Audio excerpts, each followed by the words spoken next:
Hello வணக்கம் and welcome to cricket Tamil Tamil channel. இந்த video நம்ம பற்றி பார்க்க போறோம் அப்படின்னா நம்மளுடைய ஆர்சிபியோட ஐபிஎல் 2025 மிடில் ஆர்டர் பிளானை பற்றி தான் பார்க்க போறோம். ஸோ ரீசெண்டாக நம்மளுடைய ஆர்சிபி அவங்களுடைய எபிசோட் 4 ரிலீஸ் பண்ணாங்க. ஸோ ஸ்டில் நம்ம பார்த்தீங்கன்னா இன்னும் ப்ரீவியஸ் 3 எபிசோட்ஸை டீகோட் பண்ணல. பட் ஆனால் எபிசோட் 4 மிடில் ஆர்டர் அப்படிங்கிற அந்த ஒரு விஷயம் ரொம்ப இம்பார்ட்டன்ட் அப்படிங்கிற மாதிரி பட்டுச்சு. அதனால தான் ஃபர்ஸ்ட் மிடில் ஆர்டர் பிளானை நம்ம அந்த இடத்துல டீகோட் பண்ணுறோம். ஸோ அதுக்கப்புறம் பார்த்தீங்கன்னா இன்னும் ப்ரீவியஸ் இருக்கிற 3 எபிசோட்ஸை இன்னும் ஒரு 2 டேஸில் உங்களுக்கு நான் டீகோட் பண்ணி சொல்கிறேன். ஸோ ஃபர்ஸ்ட் பார்த்தீங்கன்னா இந்த இடத்துல மெயினாக டிகே கிட்ட தான் இந்த ஒரு மிடில் ஆர்டர் அப்படிங்கிற ரோலை கொடுத்துருந்தாங்க. காரணம் டிகே ஆர்சிபியோட அந்த ஃபினிஷர் அப்படிங்கிற அந்த ஒரு ரோல்ல இருந்தது. ஸோ அந்த இடத்துல மிடில் ஆர்டர் பேட்டிங்கை பற்றியும் அவர் டீசெண்டாக நிறைய விஷயங்கள் இன்சைட்ஸ் எடுத்து வச்சிருந்ததுனால ஸோ டிகே கிட்ட தான் maximum insights and majority insights அப்படிங்கிறது கேட்கப்பட்டிருந்தது. இதில் ஃபர்ஸ்ட் விஷயமா டிகே சொன்னது என்ன அப்படின்னு பார்த்தீங்கன்னா, ஸோ மிடில் ஆர்டர் நம்பர் 5 அப்படிங்கிற அந்த ஒரு சுச்சுவேஷன்ல இருந்து ஆரம்பிக்குது. ஸோ அந்த இடத்துல பார்த்தீங்கன்னா எனக்கு கண்டிப்பாக லியாம் லிவிங்ஸ்டன் வேணும். ஸோ பிரைமரி லிஸ்ட்ல லியாம் லிவிங்ஸ்டன், அதுக்கப்புறம் ஹாரி ப்ரூக், இவங்க தான் என்னோட டாப் 2 டார்கெட். ஸோ அதுக்கப்புறம் David Miller, so Jacob Bethell, Donovan Ferreira அப்படின்னு சொல்லி ஸோ இந்த ஒரு லிஸ்ட்ல பிளேயர்ஸ் இருக்கிறாங்க அப்படிங்கிற ஒரு விஷயத்த அந்த இடத்துல ஃபர்ஸ்ட் டார்கெட் லிஸ்ட் அப்படிங்கிறத செட் பண்ணிட்டாங்க. ஸோ டார்கெட் லிஸ்ட் அப்படிங்கிற விஷயம் செட் பண்ணதுக்கு அப்புறமா லியாம் லிவிங்ஸ்டனோட அந்த ஒரு ஸ்டாட் அப்படிங்கிற விஷயத்தையும் மெயினா ஃபோக்கஸ் பண்ணாங்க. இதில் லியாம் லிவிங்ஸ்டனை பொறுத்த வரைக்கும் அவருடைய டாப் 10 T20 ஸ்கோர்ஸ் அப்படிங்கிறத எடுத்து வச்சிருந்தாங்க. அதில் 2 செஞ்சுரி, ஸோ 380 பிளஸ் 390 பிளஸ், அதுக்கப்புறம் 79 ரன் இருந்தது. ஸோ அதே நேரம் பெஸ்ட் மிடில் ஆர்டர் பேட்டர்ஸ் யார் அப்படிங்கிற லிஸ்ட்டில் எம்எஸ் தோனிக்கு அடுத்தபடியாக செகண்ட் இடத்துல பார்த்தீங்கன்னா லியாம் லிவிங்ஸ்டன் 13 மேட்ச்ல 286 run, 208 strike rate, 32% boundary straight, 47 average அப்படின்னு ஒரு மிகப்பெரிய ரேட்ல இருந்தார். ஸோ அதனால கண்டிப்பாக என்னன்னா லியாம் லிவிங்ஸ்டனை விடவே கூடாது. எனக்கு அந்த இடத்துல லியாம் லிவிங்ஸ்டனை நீங்க எடுத்து கொடுத்துருங்க மிடில் ஆர்டரை, மற்றபடி நான் பார்த்துக்கிறேன், எப்படி அந்த இடத்துல பெர்ஃபார்மன்ஸை யார்கிட்ட இருந்து வாங்கணும்னு நான் பார்த்துக்கிறேன் அப்படிங்கிற ஒரு விஷயத்தை டிகே சொன்னாரு.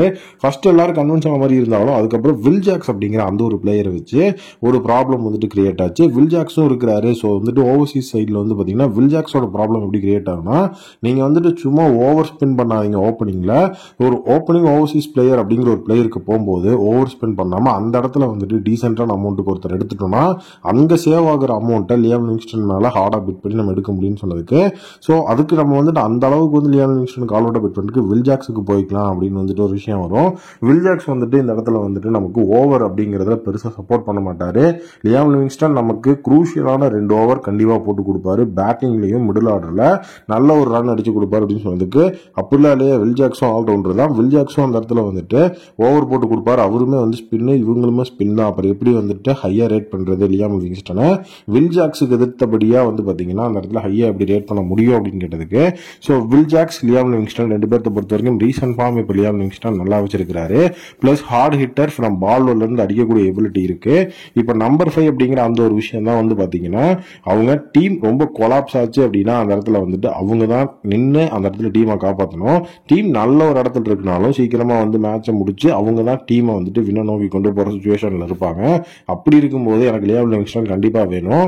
இதுல வில் ஜாக்ஸ் என்னுடைய லிஸ்ட்லயே கிடையாது அப்படிங்கிற விஷயம் சொல்லி, ஸோ வில் ஜாக்ஸை ஆர்டிஎம் கூட பண்ணாம ஆர்சிபி இருந்ததுக்கு முக்கியமான ரீசன் டிகே அப்படிங்கறத அந்த வீடியோலயே நமக்கு ரிவீல் பண்ணிட்டாங்க. அண்ட் இன்னொரு விஷயம் என்ன அப்படின்னா, டேவிட் மில்லரை ஹார்டா நம்ம எடுத்தே ஆகணுங்கிற முடிவும் அவங்க எடுத்து வச்சிருந்தது தான். நம்பர் 5ல பாத்தீங்கன்னா லியாம் லிவிங்ஸ்டன். ஸோ அடுத்தது பாத்தீங்கன்னா அவங்க பிளான்ல இருந்தது டேவிட் மில்லர். ஸோ அந்த இடத்துல ஐபிஎல் ஆப்ஷன்ல ஸோ டேவிட் மில்லருக்கு அந்த ஆப்ஷனர் ரொம்ப அதிக நேரம் வெயிட் பண்ணுவாங்க சோல்டுக்கு. அது கிடைக்கல அப்படின்னா, அதாவது அந்த இடத்துல அந்த ஒரு சிச்சுவேஷன் இல்லாம இருந்ததுன்னா கண்டிப்பா ஆர்சிபிக்கு டேவிட் மில்லர் போயிருப்பாருங்கிறதும் அந்த வீடியோல பார்க்கும்போது நமக்கு தெளிவா தெரிஞ்சது.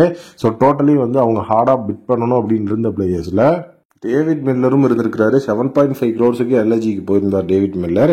ஸோ அதுக்கப்புறம் டொனோவன் ஃபெரீரா, இந்த மாதிரி மார்க்கஸ் ஸ்டோயினிஸ் ஃபார்மர் பிளேயர் அப்படிங்கிற அடிப்படையிலையும் டார்கெட் லிஸ்ட்ல இருந்திருக்காரு. ஹாரி ப்ரூக் ஒரு சர்ப்ரைஸ் அடிஷன்.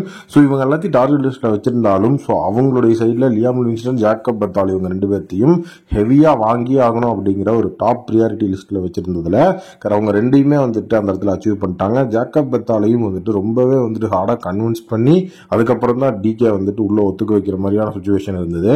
ஸோ டிகேவோட டாப் 2 பைஸ்னால கண்டிப்பா இப்போ வந்துட்டு ஆர்சிபியோட மிடில் ஆர்டர் அப்படிங்கிறது ஸ்டேபிளா இருக்குது. ஸோ ஈவன் வந்து பாத்தீங்கன்னா இப்போ இருக்கிற அந்த ஒரு டைனமிக்ஸ்ல வந்து பாத்தீங்கன்னா அவங்க வந்துட்டு எடுத்தது மிடில் ஆர்டருக்கு தான் ஜாக்கப் பெத்தல. பட் ஆனா இப்போ இருக்கிற சுச்சுவேஷன்ல வந்து ஜாக்கப் பெத்தல் ஒன் டவுன் பேட்ஸ்மேனா வருவாரு அப்படிங்கிற மாதிரி சுச்சுவேஷனும் உள்ளுக்குள்ள வந்துட்டு ஒரு டாக் ஆஃப் தரமா போயிட்டு இருக்கு.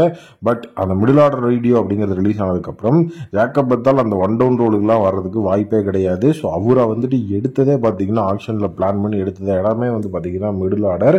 ஸோ அந்த இடத்துல வந்துட்டு நம்பர் 6 நம்பர் 7 இந்த மாதிரி ரோலுக்கு தான் அவர் எடுத்திருக்காங்க. ஸோ கண்டிப்பா அவரையும் வந்துட்டு அந்த மாதிரி ரோல தான் யூஸ் பண்ணுவாங்க அப்படிங்கிற ஒரு விஷயமும் அந்த இடத்துல தெளிவாக இருக்கு. ஸோ கண்டிப்பா வந்துட்டு நம்மளுடைய டிகேவோட மாஸ்டர் மைண்ட் ஹெவியாவே ஒர்க் பண்ணி மிடில் ஆர்டரை ஸ்ட்ராங் பண்ணியிருக்குன்னு தான் நான் சொல்லணும். ஸோ வில்ஜாக்ஸ் இல்லை அப்படின்னாலும் லியாம் லிவிங்ஸ்டன் அந்த இடத்துல நல்ல ஒரு ஆப்ஷனாக தான் இருக்கிறாரு. நீங்க என்ன நினைக்கிறீங்க அப்படிங்கிற உங்களுடைய ஒப்பீனியனை கமெண்ட்ல சொல்லுங்க. மீண்டும் ஒரு புதிய வீடியோ மீட் பண்றேன். Thank you, take care and bye bye.